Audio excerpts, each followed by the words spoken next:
একটা পুরনো আমলের রেডিও কিনে এনেছিল সুমিত।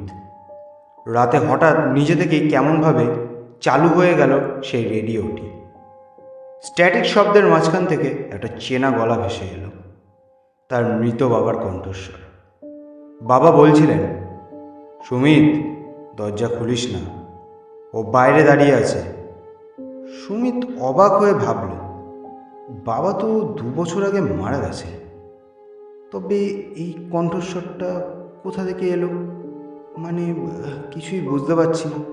ঠিক তখনই সদর দরজায় সজোরে ধাক্কা পড়ল। সুমিত উকি দিয়ে দরজার লেন্স দিয়ে বাইরে তাকালো। বাইরে দেখতে পেল তার বাবা দাঁড়িয়ে আছে, কিন্তু রেডিও থেকে তখনও চিৎকার ভেসে এলো, খুলিস না, ওটা আমি নই, ওটা তো শরীর নিতে এসেছে।